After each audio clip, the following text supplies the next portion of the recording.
proactive questions to use that immediately put the focus on your prospect and off of yourself. Now, let's talk about cold calling first for a while. Why do salespeople avoid cold calling more than anything else in selling? It's because we all fear what?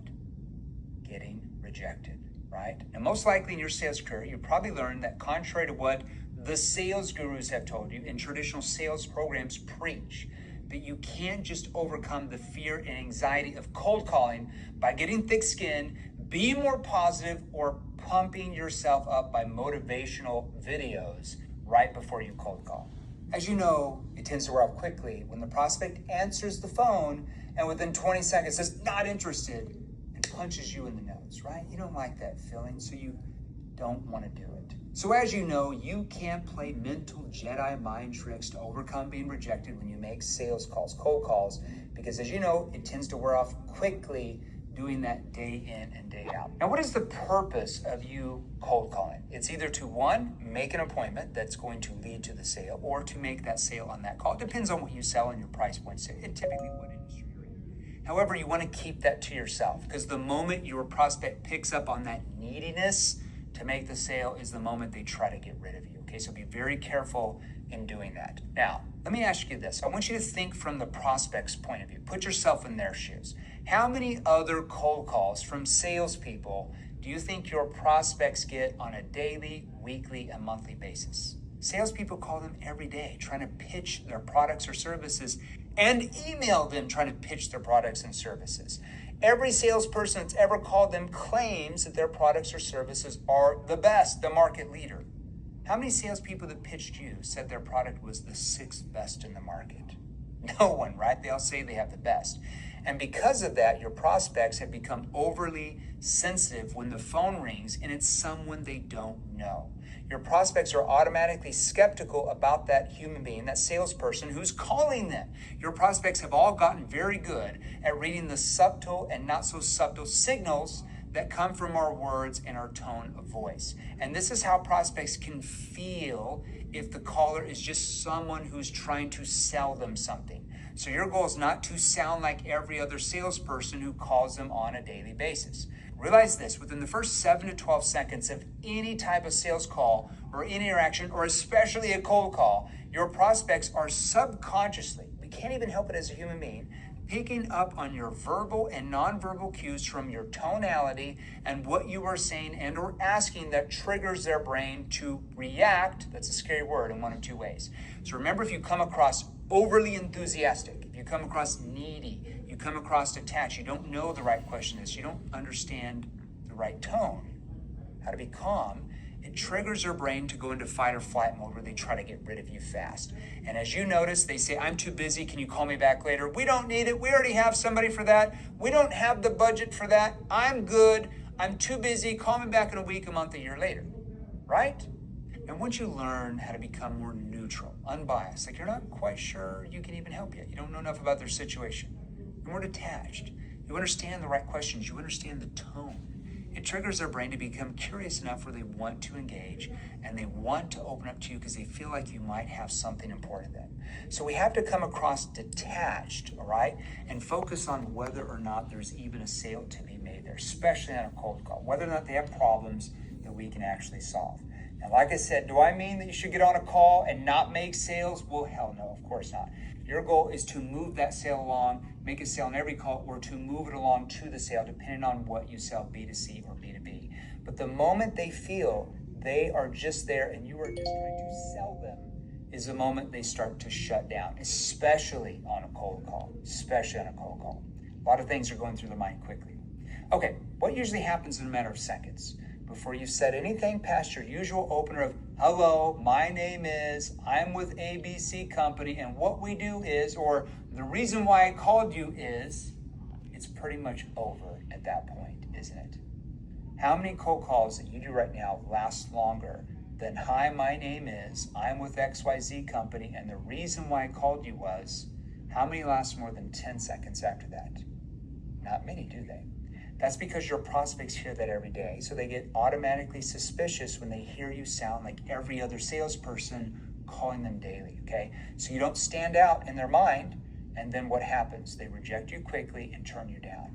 So this is what you're going up against every day when you are cold calling. I just want you to understand what you're dealing with so you understand what's going on in the prospect's brain, so then we can change everything. All right? Now, why do cold calls break down in a matter of seconds? It's because 99% of salespeople start out with that predictable sales pitch I just went through. They close their eyes and keep talking in hopes of the other person staying on the line to listen. Is that what you do? Now, what do you think is going on in the person's mind when you're calling them and doing that type of pitch? Well, what goes on in your mind when a salesperson cold calls you and proceeds to go into their sales pitch? You probably do these things. You get defensive and you look for ways to get rid of that salesperson who's calling you, right? You see, cold calls break down most of the time for the simple fact that your prospect feels that you're just trying to stuff your solution down their throat. And why is that? Because the momentum we are trying to impose on them triggers sales resistance and self-defense mechanisms that our prospects use to protect themselves from what they feel is an intrusion. That's just part of how we're wired as human beings. That's a reptilian part of our brain that does that. Prospects reject salespeople when they feel sales pressure from someone who doesn't know anything about their world and just wants to sell them something.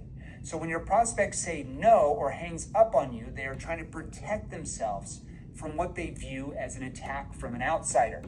See where we're at now? Now you kind of understand why they do what they do.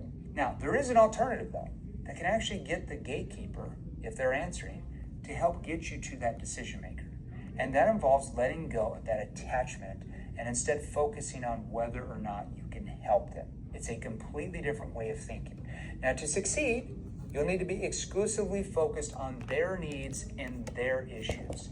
When you do that, your prospect will begin to feel that they can trust you, and this diffuses the sales pressure. It just takes the pressure out of the conversation. All right, now you have a better understanding of why cold calling can be difficult using old model techniques, okay?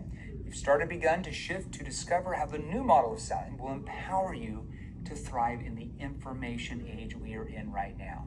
So now let's look at the wording that will make your cold calls productive and take the resistance, lower their guard, and get them to open up. Let's look at the shocking difference between a traditional cold call and an NEPQ cold call. So here's how most salespeople would open up a cold call. Let's say a decision maker actually answers the phone. Maybe you got their cell phone. Hi, this is Sam. Oh, hi, Sam. My name's Jerry McGuire. I'm with XYZ Company, and the reason why I called you today, sir, was... Okay, what are they doing here? Just starting to focus on them, the reason why they're calling, their solution. Doesn't even focus on if there's a problem, and that's the approach that most salespeople are trained to do with traditional selling techniques. So that approach really only starts to focus on the reason why you called or what we do is. It focuses more on your solution. It doesn't focus on what the problems are. And that's the approach that most salespeople are trained to do using traditional selling or consultative selling techniques. It's the old introduce yourself, tell them what company you're from, like somehow that's going to make a difference, and then tell them a few benefits to your solution to build value and hope and pray they keep listening. Well, the problem is, with trust being at its lowest point in the history of the world, this just doesn't work that well because no trust equals rejection quickly. And what usually happens when you call using that approach, what comes out of their mouth and you say those three opening lines? Oh, we already have that. We don't need that. We don't want it. We can't afford it. Mr. Johnson is not in today. Maybe you can call back next week, next month, next year. Okay? The sale is lost at hello. Now let's take a look at what this looks like using an NEPQ problem statement. Okay, now I want you to hear my tone and my body language, right? Let's say if the prospect says, hello, this is ABC Company. This is Wanda. How can I help you? Hey, Wanda, this is just Jeremy Minor. I was wondering if you could possibly help me out for a moment. Let me do that again. Hello, this is ABC Company. It's Wanda. How can I help you? Hi, Wanda. This is just Jeremy Minor. I was wondering if you could possibly help me out for a moment. Now, I'm going to analyze what I just did there. You're going to slow down your voice. When you ask that question, you're going to make it conversational, not scripted. When you place a call and you hear the other person say hello, or maybe they're a gatekeeper and they say, hello, XYZ Company, it's Wanda, how can I help you? You're going to reply in a relaxed, conversational tone. Since there's absolutely zero trust between the two of you, it's very important that you stay low-key and relaxed. Not boring, but just relax. You don't want to be high-pitched. High-pitch will trigger resistance quickly because you sound like a salesperson. Okay? You don't want to do that. You don't want to get objections thrown in your face. Hard to overcome that, especially on a cold call.